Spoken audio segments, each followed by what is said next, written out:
नमस्कार साथियों, मैं अभय सिंह ठाकुर एक बार पुनः आप सभी का स्वागत करता हूं साइंस कॉमर्स एकेडमी धर्मशाला के ऑफिशियल चैनल पे। बच्चों, मैं डेली आपके साथ जुड़ता हूं करंट अफेयर के टॉपिक को लेकर के, और जो हमने ये अप्रोच चलाई है इसके बारे में मैं कुछ बातें आपके समक्ष सुनिश्चित करना चाहूंगा। देखिए बच्चों, जो करंट अफेयर की हम सीरीज चला रहे हैं ये मैं दो पार्ट्स में डिवाइड करूंगा। एक में आपको मैं डेली करंट अफेयर प्रोवाइड करवाऊंगा, जैसे कि आपको दिख रहा होगा 13 दिसंबर का करंट अफेयर आपके बीच, आज 13 तारीख और 13 तारीख का जो करंट अफेयर वो मैं आपके बीच लेके आया हूँ। एक दूसरा हमारे पास करंट अफेयर आएगा, जैसे कि बच्चे कुछ आप परीक्षाओं की तैयारी कर रहे हो तो परीक्षाओं में जो है वो जनवरी से लेकर के आज वर्तमान काल तक, प्रेजेंट टाइम तक के जो घटनाएं महत्वपूर्ण घटित हुई है वहां से प्रश्न आ सकते हैं। तो एक सीरीज के अंतर्गत मैं जनवरी से लेके आज वर्तमान काल तक का बातें करूंगा, और एक सीरीज में मैं डेली आपको डेली जो भी अपडेट होती है इंटरनेशनल लेवल पे, नेशनल लेवल पे या हमारे हिमाचल के लेवल पे जो भी डेली अपडेट है उनको आपके समक्ष रूबरू करवाऊंगा। तो जितने भी प्रकार की आप परीक्षाओं की तैयारी कर रहे हो, चाहे वो हिमाचल प्रदेश से संबंधित हो, चाहे वो नेशनल लेवल पे संबंधित हो, ये हर एक पेपर के लिए आपके लिए जो है लाभकारी सिद्ध होने वाली है। तो चलते हैं आज के पहले प्रश्न की ओर। और पहला प्रश्न आपके समक्ष, recently what position has India held in the climate change performance index 2023? हाल ही में जलवायु परिवर्तन प्रदेश सूचकांक 2023 में भारत कौन से स्थान पर रहा है? बच्चों, इनमें थोड़ी सी डिबेट, मतलब मैं बोल सकता हूँ एक डिबेट देखने को मिल रही है हमें। डिबेट ये कि कुछ दावा किया जा रहा है कि 7th पोजीशन और कुछ 8th पोजीशन, लेकिन मैं आपको कहूंगा कि अगर आप आंसर दो तो आप 7th ही दो। क्यों? क्योंकि जो सीसीपीआई की रिपोर्ट है ना, क्लाइमेटिक चेंज परफॉर्मेंस इंडेक्स जो है उसके अकॉर्डिंग 7th नंबर है, लेकिन कुछ मैगजीन्स, कुछ न्यूज़पेपर के द्वारा ये दावा पेश किया जा रहा है कि इसका जो स्थान है वो 8वां घोषित है। अब कहा जा रहा है कि जो पहले पिछली बार ये 8वें पे थी, 2022 में जो थी ये 8वें स्थान पे थी, अब 7वें स्थान पे आ गई है। लेकिन जो कुछ मैगजीन्स है, कुछ जो आपके न्यूज़पेपर्स वाले हैं वो कह रहे हैं कि पहले 10वें स्थान पे थी और इस बार 8th पे आ गई है। तो ये डिबेट का मौका, लेकिन हम चलेंगे सीसीपीआई के अकॉर्डिंग, और सीसीपीआई के अकॉर्डिंग इंडिया जो है 7th रैंक पे रहा है। सी ऑप्शन इसका सही रहेगा। अगर मैं बात करूं ये कहाँ पे है, मतलब किस ऑर्गेनाइजेशन के द्वारा ये रिपोर्ट जारी की जाती है, तो मैं बात करूंगा Germany watch new climate Germany watch new climate institute, या फिर आप इसको बोल सकते हो या तो climatic climatic action network Europe. इनके द्वारा ये रिपोर्ट जारी की जाती है। कौन सी रिपोर्ट? सीसीपीआई की। बच्चों ये कहाँ पे है इंस्टीट्यूट? ये है आपका जर्मनी में, और ये यूरोप का इंस्टीट्यूट है। इन दो इंस्टीट्यूट्स के द्वारा ये सीसीपीआई की रिपोर्ट जारी की जाती है। अगर फुल फॉर्म की बात करूं तो क्लाइमेटिक चेंज परफॉर्मेंस इंडेक्स, इसके द्वारा भारत का स्थान 8वां है। अगर मैं बात करूं इसका पहला स्थान किसने हासिल किया है, तो बच्चों पहला, दूसरा और तीसरा इस स्थान पर कोई नहीं है। मतलब किसी देश को पहले 3 स्थानों पर नहीं रखा गया। चौथे स्थान पर एक देश को रखा गया जो कि है डेनमार्क। तो आपने याद रखना है शीर्ष पोजीशन पर डेनमार्क है और भारत का स्थान 7वां है। आई होप आपको ये बात क्लियर हुई है। चलते हैं आज के 8वें दूसरे प्रश्न की ओर। दूसरा प्रश्न आपके समक्ष, who has launch the Vikas Bharat 2047 voice of youth initiative? विकसित भारत 2047 वॉइस ऑफ यूथ की पहल किसने शुरुआत की है इस चीज की? तो बच्चों हमारे जो माननीय प्रधानमंत्री श्री नरेंद्र मोदी जी के द्वारा ये शुरुआत की गई है, ये पहल की गई है, और 11 दिसंबर 2023 को ये काम किया गया। और अगर मैं बात करूं, पीएम नरेंद्र मोदी ने ये विकसित भारत 2047 वॉइस ऑफ यूथ पहल लॉन्च की है। इस अवसर पर पीएम मोदी ने कहा कि यह भारत के लिए सही समय है और युवाओं को विकसित भारत के लिए इस अमृत काल का उपयोग करना चाहिए। इस पहल का उद्देश्य विकसित भारत के निर्माण के लिए देश के युवाओं को एकीकृत करना है। देखो बच्चों, कहा जाता है कि मैं सिंपली बात करूं, जो प्राइम मिनिस्टर के जो शब्द हैं उनको अगर मैं थोड़ा एम्फेसाइज करना चाहूं तो कहने का भाव ये है उनका कि बच्चों जो युवा होते हैं, यूथ होते हैं ना, वो किसी भी देश की जो है रीढ़ की हड्डी है। रीढ़ की हड्डी है। और अगर देखो, अगर कोई व्यक्ति है, कोई ऐसा शरीर है जिसका रीढ़ की हड्डी ढंग से कार्य नहीं कर रही, कोई व्यक्ति है जो रीढ़ की हड्डी का रोगी हो जाता है, तो वो ढंग से चल नहीं सकता, चल फिर नहीं पाएगा। उसी प्रकार जिस देश के युवा ढंग के कार्य नहीं करते, सही राह में नहीं चलते, वो देश भी सही तरीके से विकास नहीं कर सकता, वो देश भी सही तरीके से नहीं चल सकता।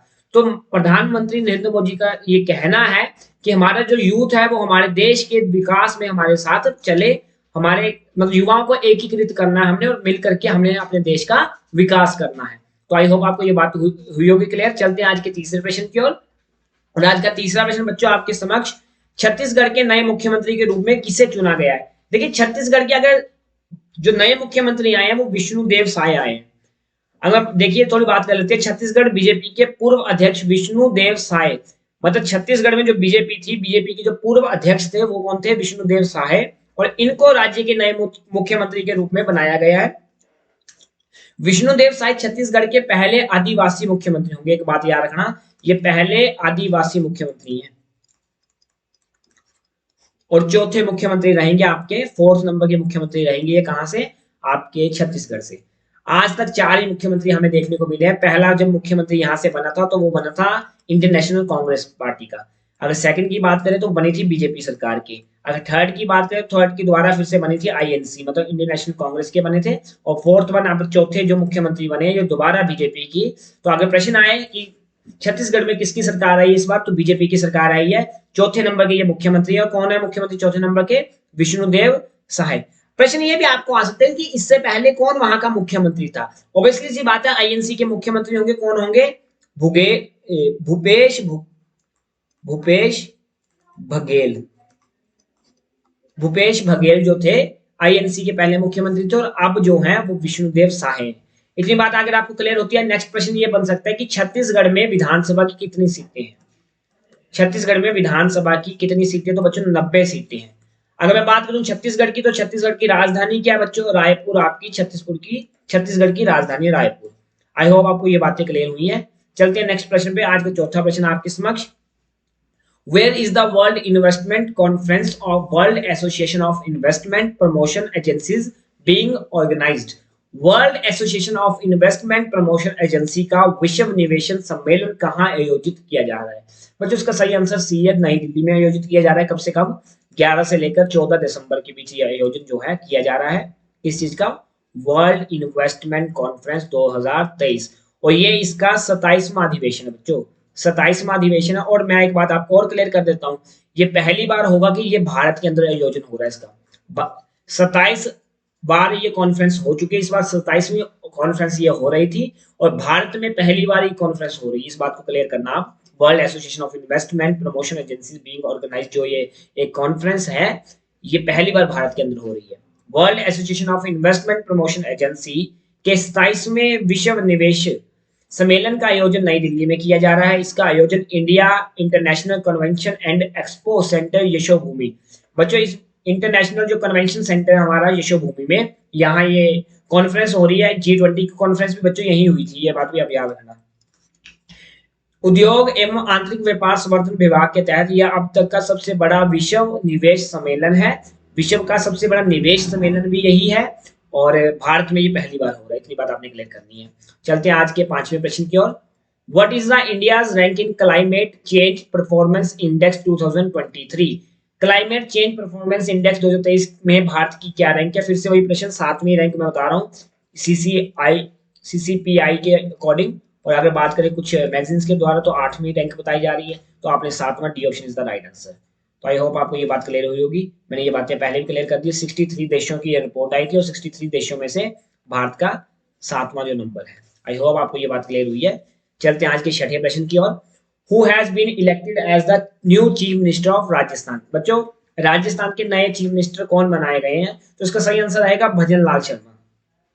अगर मैं राजस्थान की बात करूं तो बच्चों राजस्थान में भजन लाल शर्मा को बनाया गया। किसकी सरकार आई है, बीजेपी की सरकार राजस्थान में आई है। इससे पहले इंडियन नेशनल कांग्रेस की सरकार वहां पे थी, और श्री अशोक गहलोत जो थे वहां के मुख्यमंत्री थे। एक अच्छे ग्रेटेस्ट लीडर हैं ये भी, आईएनसी इंडियन नेशनल कांग्रेस से पहले ये मुख्यमंत्री थे, और अब नए मुख्यमंत्री जो बने हैं वो भजन लाल शर्मा बने हैं।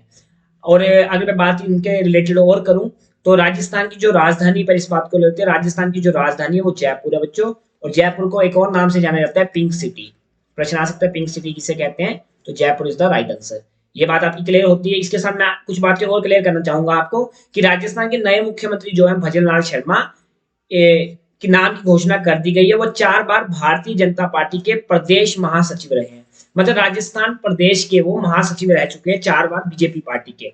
और अगर बात करें 56 वर्ष इनकी उम्र रहेगी, और जयपुर संगानेर विधानसभा क्षेत्र से पहली बार विधायक बने हैं। सोचने वाली बात है, ये पहली बार एमएलए बने हैं और पहली बार ही एमएलए बनने पर इनको सीएम की उपाधि दे दी गई है। ग्रेटेस्ट अचीवमेंट आप इसको बोल सकते हो, और बहुत बड़ा पासा जो है ये बीजेपी गवर्नमेंट ने यहाँ पे खेला है। और किसको हराया इन्होंने, जिस सांगानेर सीट पे ये लड़े थे इलेक्शन, वहां पे कांग्रेस के जो मतलब उम्मीदवार थे वो थे पुष्पेंद्र भारद्वाज। पुष्पेंद्र भारद्वाज को इन्होंने वहां पे हराया है। आई होप आपको ये बात क्लियर हुई होगी। बच्चों इस बार अगर मैं बात करूं तो 5 जगहों पे इलेक्शन किया गया। एक आपका राजस्थान हो गया, राजस्थान। एक आपको मैंने छत्तीसगढ़ के बारे में बताया। एक मैं आपको बताता हूं मध्य प्रदेश, और एक आपके साथ तेलंगाना, और एक लास्ट वन मिजोरम। अगर बच्चों हम बात करें, राजस्थान में किसकी सरकार आई है, बीजेपी की सरकार आई है। छत्तीसगढ़ में भी बीजेपी की सरकार आई है। अगर एमपी की बात करें, बीजेपी की सरकार आई है। थोड़ी सीटों की बात करें कि विधानसभा की सीटें कहाँ कितनी कितनी है, तो देखो मैंने छत्तीसगढ़ में बताया आपको 90 सीटें हैं, राजस्थान में 200 सीटें हैं विधानसभा की, और मध्य प्रदेश में 230 सीटें हैं। तेलंगाना में बात करें तो 119 सीटें हैं बच्चों, और अगर करें मिजोरम की बात तो 40 सीटें मिजोरम में है। आई होप आपको ये बात क्लियर हुई। तेलंगाना में एकमात्र मतलब 5 स्टेटों में से एक ऐसी स्टेट है जहां पे इंडियन नेशनल कांग्रेस की सरकार बनी, तेलंगाना में।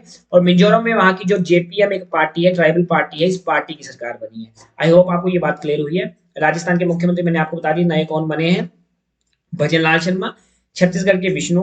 और एमपी की बात करें कि एमपी में किसको जो है इस बार मुख्यमंत्री बनाया गया, वो है मोहन यादव।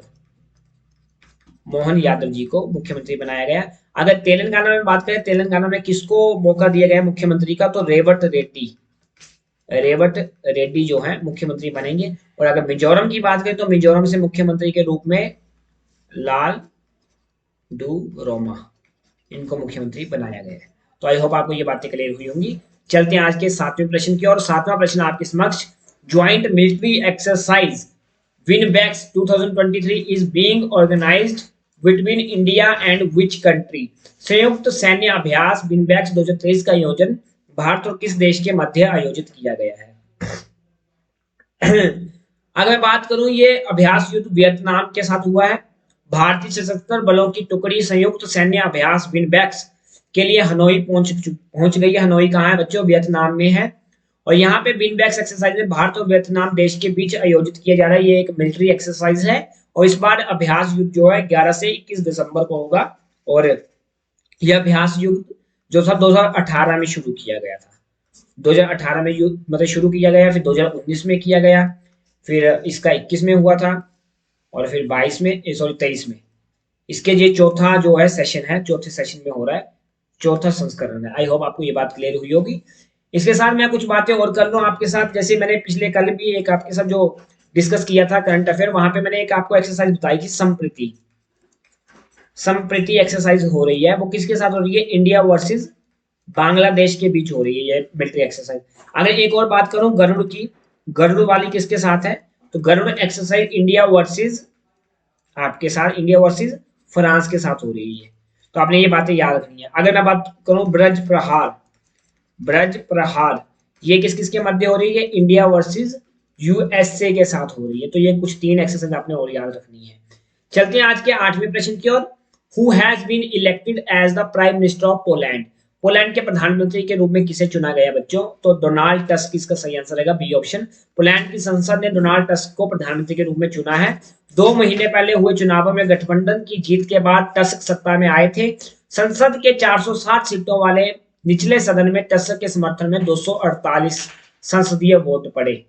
ग्रेट मतलब वोट इनको पड़े हैं। और पोलैंड एक मध्य यूरोपीय देश है, मतलब मिडल यूरोप का एरिया में आता है। ये मिडल यूरोप जो है वहां का एक देश है, और यहाँ की जो राजधानी है बच्चा वो वॉर्सा, वॉर्सा वहां की राजधानी। आई होप आपको ये बातें क्लियर हुई होंगी। चलते हैं आज के अगले प्रश्न पर।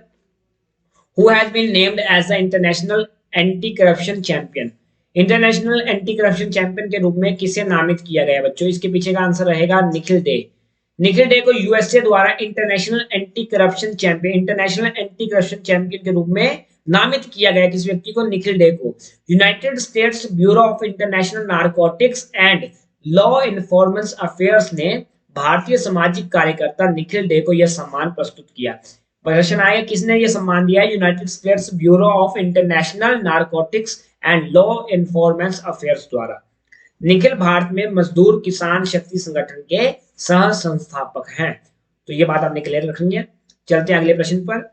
हाल ही में जारी ग्लोबल पोल्यूशन रैंकिंग में कौन सा स्थान शीर्ष पर है? मतलब अगर मैं बात करूं कि कौन सा जो जगह है वो शीर्ष पर रही है, तो इसका सही आंसर बच्चों रहेगा लाहौर। जो आपकी एक रिपोर्ट होती है IQ एयर रिपोर्ट, इस IQ एयर रिपोर्ट के अनुसार जो लाहौर है पाकिस्तान का एक शहर, सिटी, इस पाकिस्तानी सिटी को जो है सबसे टॉप रैंक पर रखा है ग्लोबल पोल्यूशन रैंकिंग में। और अगर भारत की बात करें इंडिया की, तो इंडिया में दिल्ली जो है, हमारा दिल्ली जो है, ये सबसे पोल्यूटेड सिटी है। चलते हैं अगले प्रश्न पर। प्रश्न नहीं, सॉरी, कुछ पॉइंट्स है यहाँ पे आपने वो याद रखनी है। मलेशिया ने भारतीय नागरिकों को वीजा मुक्त प्रवेश की अनुमति दी। भारत सोशल मीडिया के लिए सख्त आयु सत्यापन योजना बना रहा है। मलेशिया ने भारतीय नागरिकों को वीजा मुक्त कर दिया, ये बात अपने याद रखनी है। इसके बाद भारत, प्रश्न आएगा हाल ही में किस मतलब देश ने वीजा मुक्त कर दिया भारतीय नागरिकों को, तो मलेशिया आपका सही आंसर रहेगा। तो ये बात आपकी क्लियर होती है। भारत ने 2023-24 में रिकॉर्ड बनाए हैं 41010 पेटेंट। पेटेंट क्या होता है बच्चा? जब आप कोई ऐसी नई आविष्कार करते हो, किसी नए उत्पाद, मतलब आविष्कार नहीं, उससे संबंधित किसी तकनीक का आविष्कार करते हो कि ये चीज ऐसे नहीं ऐसे भी हो सकती है, उस बस नई तकनीक को ही हम पेटेंट कहते हैं। मतलब किसी चीज को नए तरीके से करना। भारत को लगातार तीसरी बार AIBD का अध्यक्ष चुना गया है। देखो बात आएगी AI, मतलब ये जो AIBD है ये है क्या? ये है बच्चा Pacific Asia Pacific institute Asia Pacific institute for broadcasting